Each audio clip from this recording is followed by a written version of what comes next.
Hey guys, welcome to another edition of BUTw, and in today's video I'm going to be doing a match review of our 1-0 victory over Fulham. But before I get into that guys, don't forget to like, subscribe, turn on all post notifications so you'll be notified every time I make a new video. Welcome to the BUTw. Ain't got no time for no stallers, yeah.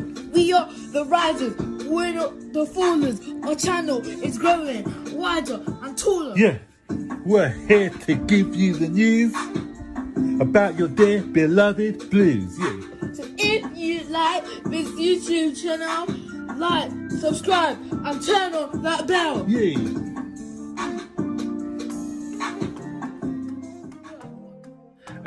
So yesterday wasn't good medicine guys. I was expecting to watch the match for good medicine to help in my recovery, but I turned around to Zane and I said, if this match is trying to make me better, it's not making a good job of it, because it was a painful watch. It wasn't a great watch guys. Let's start with the team selection. It was way different from the one that I had selected, and Frank Lampard, obviously we've got a game against Leicester coming up, so he's gonna have to make a few rotations, but I was disappointed not to see Callum Hudson-Odoi in there after his previously good performances. Frank Lampard said he would like to have played him, but due to some external factors he couldn't, so I'm not sure what that's about. I hope there's no politics at play at the moment at Chelsea, because I believe in meritocracy, and that's what I liked about Frank in his first season. And if he's not playing players on performance, then there's something to be had, because we need to be picking players on form and not by name. So I saw that Rudiger was in for Kurt Zouma, which I found surprising. If I thought if anyone was going to be rested, it would probably be Thiago Silva, due to his age and the fact that we're playing 2 games close to each other. And the other surprises in there, I thought Billy Gilmour would have started. I thought he deserves a space after his good performance against Morecambe, but we had Jorginho in there. So when I saw midfield of Jorginho, Kovacic, Mason Mount, not a lot of goals in there, not a lot of physicality. So I did think that we were going to lose that midfield battle from the off, and he decided to go with Olivier Giroud as well, getting in the crosses. The aim was, because Fulham are, although have improved greatly defensively, they still are not great when it comes to dealing with crosses. So anyway, so that was Frank's team compared to my team. So went in there a bit, so sort of bemused by the team, but can understand reasons why he made the changes that he did. So going into the match, I thought we started okay-ish, but still cagey, which was to be expected due to the fact that we haven't been in any sort of form and we're still trying to get some results, some positive results. But Fulham started to take over the midfield. Once again, we got nobody in there that can control the midfield. Fulham got some quite physical players. Good job that Ruben Loftus-Cheek couldn't play for them today due to the fact that he's been loaned to them, so he can't play because of his loan agreement. And so that gave them a little bit of less guile in the middle of the park. But they still dominated us in the middle areas, and there wasn't that many chances really to shout about in the first half. We had the shot by Mason Mount that it would work, and we've been a bit unfortunate this year, I've got to say, with the woodwork, because that's how many times have we hit the woodwork this season? It's just getting ridiculous now. But the best move of the first half was Fulham. Great slick one-touch move, and it's just good that Cavalier isn't great. I said they haven't got a lot of quality. The reason I thought we'd have won 2-0, because I didn't see them hurting us, because they haven't got anything up front which can hurt us. They need like a wonder goal like they scored against Tottenham, or penalties or something to get their goals. And so it proved, because Cavalier, a top striker, buries that one. And the move deserved a goal, the slickness of the move, but then he couldn't get his feet sorted out, scuffed it over the bar. But the game turned on just before at the end of the first half, where reckless challenge by the Fulham defender, and he deserved to go for that. It was okay. We didn't catch him with his main leg. He caught him with trailing leg, but he was out of control, in the air. And in today's climate, that's a red card all day long.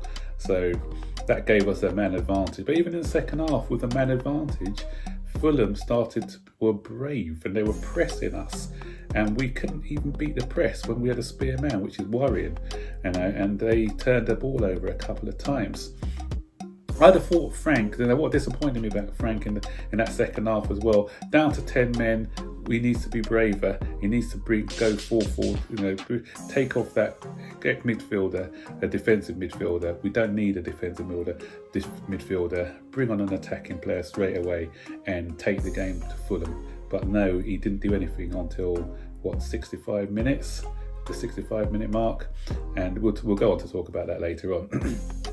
But for me, Frank, I'm a big advocate of Frank. I've always been a big advocate of Frank, but he's not doing himself any favours. Yesterday was one of the first times you saw me kind of turning on him because of some of his decisions. Some of his decisions were not good. And what I don't like, the pattern I'm not liking with Frank is, I know he's a man under pressure. I appreciate he's a man under pressure. I appreciate we are a team trying to find results. I haven't pushed the Frank out button yet, and I won't try not to do that. But he needs to help himself. He needs to be braver in his decisions. He's been very, very cautious. Last season, what I liked about Frank was his bravery. We went toe-to-toe with Manchester City, went toe-to-toe with Liverpool. He was not scared to make these decisions. But this season, we are playing very cautious football, even before the run which took place. So the football has been a bit cautious. The players he's brought in to the starting line have been safe, and it has not been on form, as I said before. It's been on what the price tag most of the time. And his substitutions haven't been brave. Things that I labelled against Sarri, it's the same sort of thing. Yesterday was a prime example where he should have made a substitution a bit earlier, but he's not making a sub, he's sticking with it. And he's not been brave in his decisions at all. I need Frank to start being braver. And it translates to the players as well, because when the manager's not being brave, he's being negative and cautious, the players start to become negative and cautious as well. When you have a brave manager, you see it with Klopp and others, when you have a brave manager, then the players start to play in a brave way. You are a reflection of your manager and the way that he's feeling, so that you can see that. And then you can see when he made the substitutions, they were the right substitutions, nearly at the wrong time. It paid off yesterday because we got the victory, but they were the right decisions to make. Putting on an informed Callum Hudson-Odoi, taking off an ineffective Jorginho, and the midfield wasn't really doing anything, functioning correctly. It could have been Jorginho, it could have been Kovacic, and he put on Tammy Abraham and went 2 up front.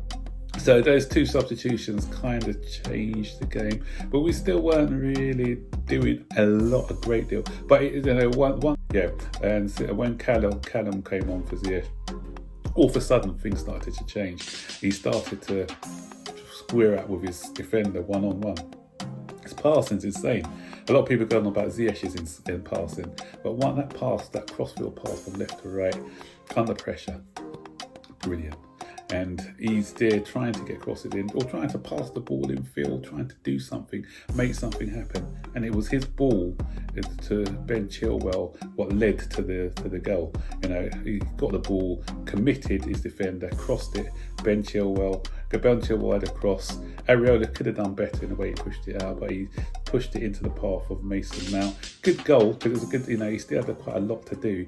A lot of people saying it's a tapping, but the technique was superb. Mason Mount is another one who takes plaudits, because out of all our misfired midfielders, he was always the one trying to make things happen, and he was justly rewarded with his goal. But I think had we done this earlier at the beginning of the second half, then we could have probably scored 2 or 3 goals. We could have opened up Fulham a bit more earlier and got a bit more joy. Still, 1-0 win, and it still doesn't seem like there's something quite right at Chelsea. I can't put my finger on it, but things are not quite gelling, not ticking. I know it's a confidence thing, but it's more than just a confidence thing. There's this, I don't know, the chemistry doesn't seem there at the moment. And I'm just hoping that things can improve. You know, we've got Leicester. Leicester's going to be a big game for us. Leicester winning as well. So we need to try and get a good performance against Leicester. If we get a positive performance against Leicester, then hopefully that can boost the players going forward. Because football is a results business at the end of the day. So 2, 3 or 4 results, wins on the bounce, and all of a sudden you're looking at a totally different team. You're looking at a team from a few weeks ago before we started on this bad run. So it's baby steps. You know, we got the points, so we can't argue with that. The fact that we got the points, and you know, we are still not that far off 4th. You know, as I said, we beat Leicester, who are one of the teams that we got to worry about for 4th spot. Then all of a sudden, we are 4 points behind them, and it's not looking as bad as it was a few weeks ago. We're ahead of Southampton now. Tottenham, I still think, are hit and miss. They heavily rely on Son and Kane, so they're another one we can look at. For me, I think Man U, Man City, and Liverpool are going to be in the top 3. We're fighting with the likes of the Evertons and the Leicesters and Tottenhams for that 4th space. But you know, we need to start hitting form now. Otherwise, that 4th space, I can't see us getting it. But you know, as I said, we've got the 3 points, and at the end of the day, 3 points is 3 points. So there you go, guys. That's the result. Comment below. Let us know your thoughts as well. Let us know your thoughts and opinions. Are you in agreement with me? Am I being a bit too harsh? Or do you think that my assessment is spot on? Let us know. And don't forget, guys, to like, subscribe, turn on all post notifications so you'll be notified every time we make a new video. Until then, guys, bye-bye.